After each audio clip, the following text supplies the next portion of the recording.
ಕ್ರಿಸ್ತನಲ್ಲಿ ಪ್ರೀತಿಯ ಸಹೋದರರೇ ಮತ್ತು ಸಹೋದರಿಯರೇ, ನಿಮ್ಮೆಲ್ಲರಿಗೂ ಮುಂಜಾನೆಯ ವಂದನೆಗಳು. ಕ್ರಿಸ್ತನ ಜೀವಿತ ಪಾಠದ ಹೆಸರು ದೀನಭಾವದಿಂದ ಎಡಬಿಡದೆ ಪ್ರಾರ್ಥಿಸಿರಿ. ರೇಪ್ರಿನ್ ಪುಟ 3841, ಪುಟದ ಸಂಖ್ಯೆ 84-85. ಸ್ವನೀತಿಪೂರ್ಣ ಪ್ರಾರ್ಥನೆ ಅಂಗೀಕೃತವಲ್ಲ. ಯಹೂದ್ಯರಲ್ಲಿ ಫರಿಸಾಯರು ಬಹು ನೀತಿಯುಳ್ಳ ಒಂದು ಗುಂಪಾಗಿದ್ದರು.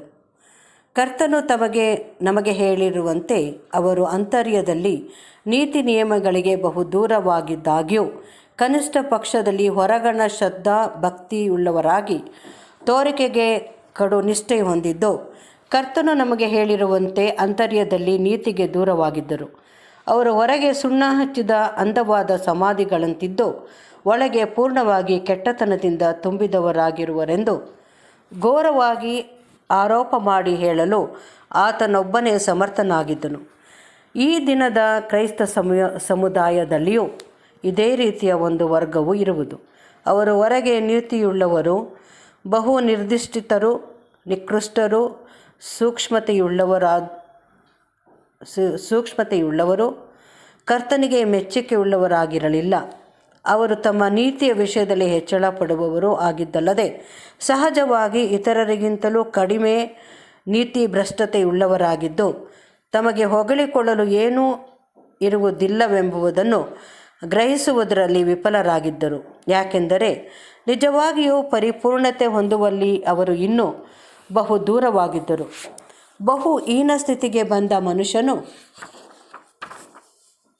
ತಾನು ನೈತಿಕವಾಗಿ ಉತ್ತಮನಾಗಿದ್ದು ದೀನತೆಯಲ್ಲಿ ಕೊರತೆಯುಳ್ಳವನಾಗಿರುವುದಕ್ಕೆ ಬದಲು ಅಧಿಕ ಶ್ರದ್ಧೆಯುಳ್ಳವನು, ಅಧಿಕ ದೀನನೂ ಆಗಿದ್ದಲ್ಲಿ ದೇವರು ಆತನ ವಿಷಯವಾಗಿ ಬಹು ಸಹಾನುಭೂತಿಯಿಂದಲೂ ಬಹು ಅನುತಾಪದಿಂದಲೂ ನೋಡುವನು ಎಂಬುದನ್ನು ತೋರಿಸುವುದು ಈ ಸಾಮ್ಯದ ಉದ್ದೇಶವಾಗಿದೆ.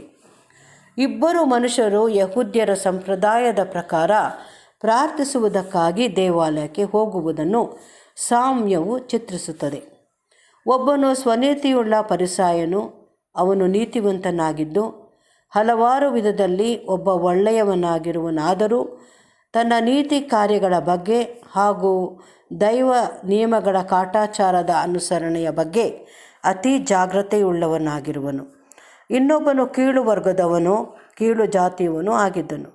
ಅವನು ಅಧಿಕ ದೋಷ ಬಲಹೀನತೆಯುಳ್ಳವನಾಗಿದ್ದು ತನ್ನ ಸ್ಥಿತಿಯನ್ನು ಅರಿತವನಾಗಿದ್ದನು. ನಮಗೆ ತಿಳಿಸಲ್ಪಟ್ಟಂತೆ ಫರಿಸಾಯನು ನಿಂತುಕೊಂಡವನಾಗಿ ತನ್ನಲ್ಲೇ ಪ್ರಾರ್ಥಿಸಿಕೊಂಡನು. ಆತನ ಪ್ರಾರ್ಥನೆಯು ಕರ್ತನ ಬಳಿಗೆ ಏರಿ ಹೋಗದಿದ್ದುದು ಸ್ಪಷ್ಟವಾಗಿತ್ತು. ಹೀಗಾಗಿ ಆತನು ತನ್ನಲ್ಲೇ ಪ್ರಾರ್ಥಿಸಿ ತನ್ನ ವಿಷಯವಾಗಿ ಪ್ರಾರ್ಥಿಸಿದ್ದನ್ನು ತಾನೇ ಆಲೈಸಿಕೊಂಡವನಾಗಿ ಆ ಪ್ರಾರ್ಥನೆಯಲ್ಲಿ ತನ್ನನ್ನೇ ಅಭಿನಂದಿಸಿಕೊಂಡು ಸಾಮಾನ್ಯವಾಗಿ ತನ್ನ ಬಗ್ಗೆ ತನಗಿರುವ ಅರಿವಿನ ವಿಷಯದಲ್ಲಿ ಸಂತೋಷಿಸಿದುದು ನಿಖರ ಸತ್ಯವಾದದ್ದು.